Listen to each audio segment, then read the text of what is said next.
tabrik hamda bugungi tadbirimizni ochib berishlari uchun Qashqadaryo viloyati hokimi Azimov Murodjon Berdaliyevichni hamda Yoshlar ishlari agentligi direktori o'rinbosari Mo'minov Abdulaziz Majidovichlarni, shuningdek Davlat xavfsizlik xizmati Qashqadaryo viloyati bo'yicha boshqarmasi boshlig'i Noraliyev Jo'rabek Eraliyevichlarni guldiroz qarsaklar bilan taklif etamiz.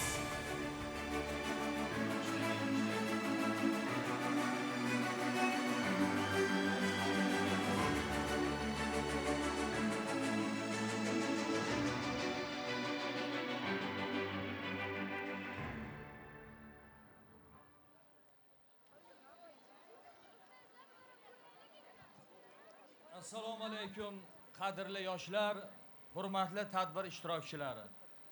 Avvalambor barchangizni yaqinlashib kelayotgan Yoshlar kuni munosabati bilan chuqur samimiyat va eng ezgu tilaklar bilan butun Qashqadaryo viloyat jamoatchiligimiz nomidan tabriklayman. Bugungi kunda davlatimiz siyosatida yoshlar eng ustuvor masala sifatida belgilangan.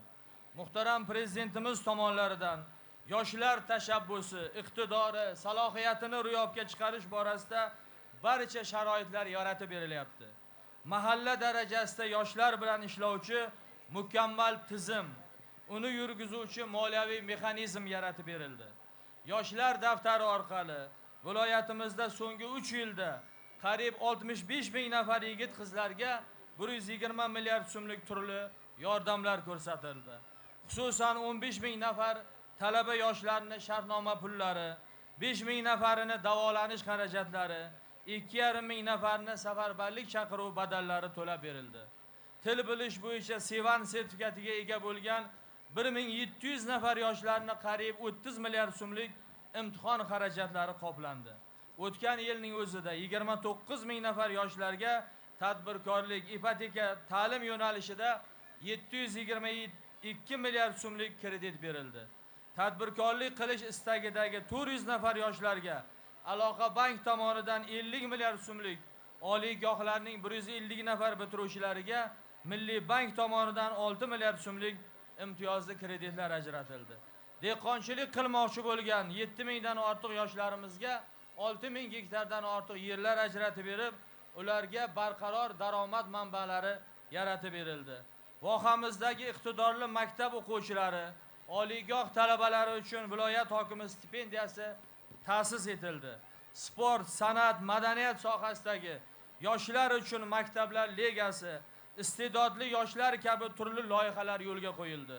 Xorijiy til, IT, kasb hunarga o'rgatish bo'yicha qiziqadigan yoshlarimizga bepul kurslar tashkil qilindi. Albatta aytib o'tilgan raqam ko'rsatkichlar ortida muhtaram prezidentimizning siz yoshlarga bo'lgan otalarcha mehrlari, e'tiborlari va ishonchlari yotibdi.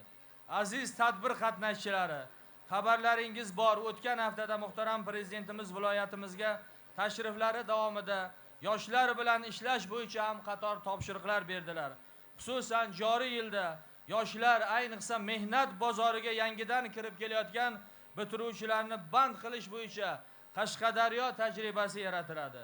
Yoshlarni raqobatbardosh kasblarga o'qitish maqsadida nemis standarti asosida yo'lga qo'yilgan xalqaro ta'lim dasturlari kengaytiriladi.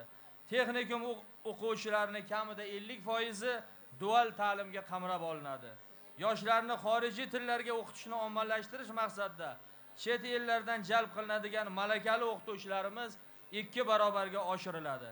Moddiy ta'minoti cheklangan yoshlar uchun bepul fan tugaraklari, xorijiy til, IT kurslari yo'lga qo'yiladi. IT sohasida ishlab daromad topmoqchi bo'lgan yoshlar uchun salohiyatli xalqaro kompaniyalar jalb qilinadi. Yoshlarning bo'sh vaqtini samarali o'tkazish maqsadida turli yangi loyihalar yo'lga qo'yiladi.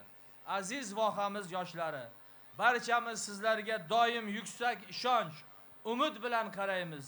Sizlar Qashqadaryomizni ertasi, tayanchi va kelajagi sizlar. Har biringiz zamonaviy bilim, yuksak tarbiya orqali katta yutuqlarga erishishingiz, o'z ustingizda tinimsiz ishlab, jamiyatda munosib o'rin egallashingizga ishonamiz. Yoshlarimizning har bir g'oyasi, tashabbusi, harakati biz uchun beqiyos ahamiyatga ega. Viloyat rahbariyati, jamoatchilik yoshlarning orzu umidlarini ro'yobga chiqarish uchun barcha kuch va imkoniyatlarni safarbar etamiz. Muhtaram prezidentimiz ta'birlari bilan aytganda, bugun biz yoshlarga qancha e'tibor bersak, ertaga mamlakatimiz shuncha barqaror va farovon bo'ladi. Yana bir bor yaqinlashib kelayotgan yoshlar kuni bilan viloyatimiz yoshlarini tabriklayman. Har doim tayangan, ishongan, faxrlangan farzandlarimiz bo'lib qoling. Yoshlar kuni muborak bo'lsin aziz yoshlarimiz.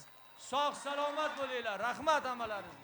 Tashakkur Murodjon Berdaliyevich. Sizga ham o'z minnatdorligimizni bildiramiz. Siz yoshlarni qo'llab-quvvatlab, ularga sharoit yaratyapsizki, ular mana shunday ulkan yutuqlarga erishyapti.